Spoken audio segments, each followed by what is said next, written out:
আজি সোমবাৰ 2025 চনৰ 26 মে উভতি চাওঁ ইতিহাসত আজিৰ দিনটো ভূপেন হাজৰিকা সেতু মুকলি 2017 চনৰ 26 মেত প্ৰধানমন্ত্ৰী নৰেন্দ্ৰ মোদীয়ে ব্ৰহ্মপুত্ৰৰ উপনৈ লোহিত নদীৰ ওপৰত নিৰ্মাণ কৰা ভাৰতৰ দীৰ্ঘতম দলং ভূপেন হাজৰিকা সেতু আনুষ্ঠানিকভাৱে উদ্বোধন কৰে ভৌগোলিক অৱস্থানৰ বাবে সামৰিক দিশেৰেও গুৰুত্বপূৰ্ণ 9.1 কিলোমিটাৰ দৈৰ্ঘ্যৰ দলংখনে তিনিচুকীয়া জিলাৰ ঢলা আৰু শদিয়াক সংযোগ কৰে মধ্যপ্ৰাচ্যত প্ৰথম তেল কূপৰ সন্ধান 1908 চনৰ 26 মেত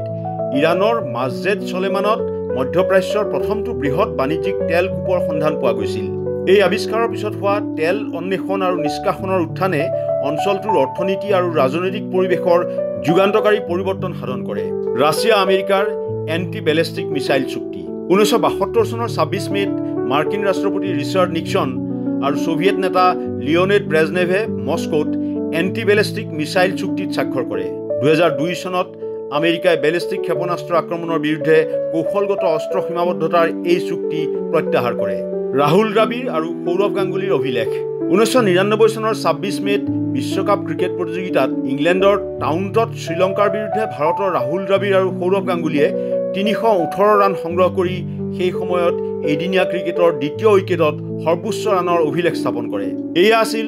এদিনীয়া ক্ৰিকেট ইতিহাসৰ প্ৰথমটো ত্ৰিশতকৰ জুটি প্ৰধানমন্ত্ৰী নৰেন্দ্ৰ মোদীৰ শপত গ্ৰহণ 2014 চনৰ 26 মেত ভাৰতীয় জনতা পাৰ্টিৰ নেতা নৰেন্দ্ৰ মোদীয়ে ভাৰতৰ চতুৰ্দশ প্ৰধানমন্ত্ৰী হিচাপে শপত গ্ৰহণ কৰে 2014 চনৰ লোকসভা নিৰ্বাচনত মুঠ 543খন আসনৰ 336খনত জয়লাভ কৰি বিজেপিৰ নেতৃত্বত এনডিএ চৰকাৰে দায়িত্ব গ্ৰহণ কৰিছিল ব্ৰিটেইনত পেট্ৰলৰ ৰেচনিং প্ৰত্যাহাৰ 1950 চনৰ 26 মেত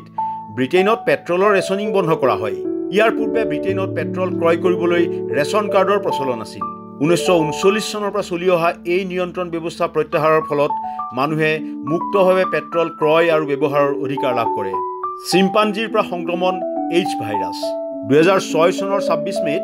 আলাবামা বিশ্ববিদ্যালয়ৰ এক গৱেষণা প্ৰতিবেদনে নিশ্চিত কৰে যে এইচ ভাইৰাছৰ উৎপত্তি পশ্চিম আফ্ৰিকাৰ চিম্পাঞ্জিৰ পৰা হৈছিল আৰু পিছত ই মানুহলৈ সংক্ৰমিত হৈছিল চিম্পাঞ্জিৰ দেহত সংক্ৰমিত এছআইভিৰ সৈতে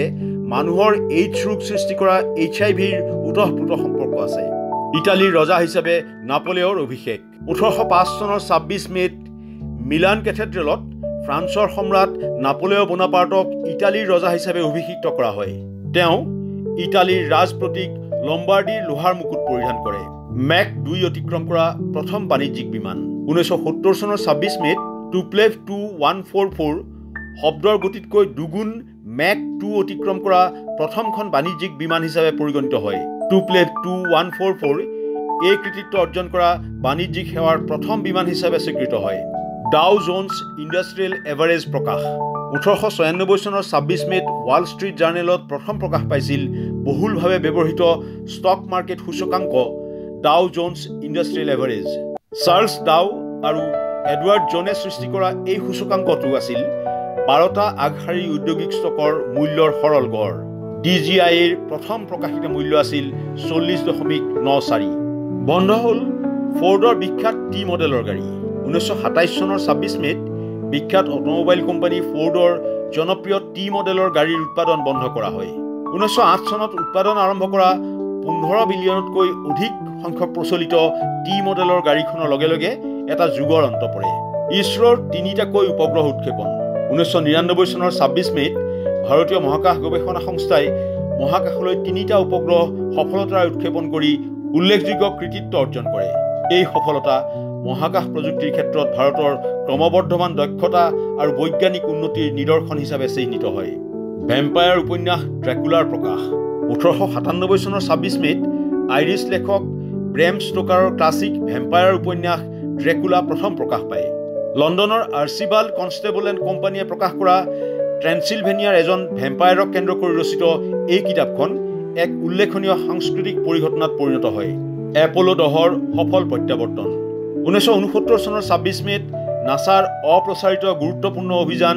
এপ'ল 10 চন্দ্ৰ কক্ষপথৰ পৰীক্ষণ সম্পূৰ্ণ কৰি সফলতাৰে পৃথিৱীলৈ উভতি আহে চন্দ্ৰত প্ৰথম মানৱ অৱতৰণৰ ড্ৰেছ ৰিহাৰ্চেল হিচাপে গণ্য কৰা 8দিনীয়া এই অভিযানে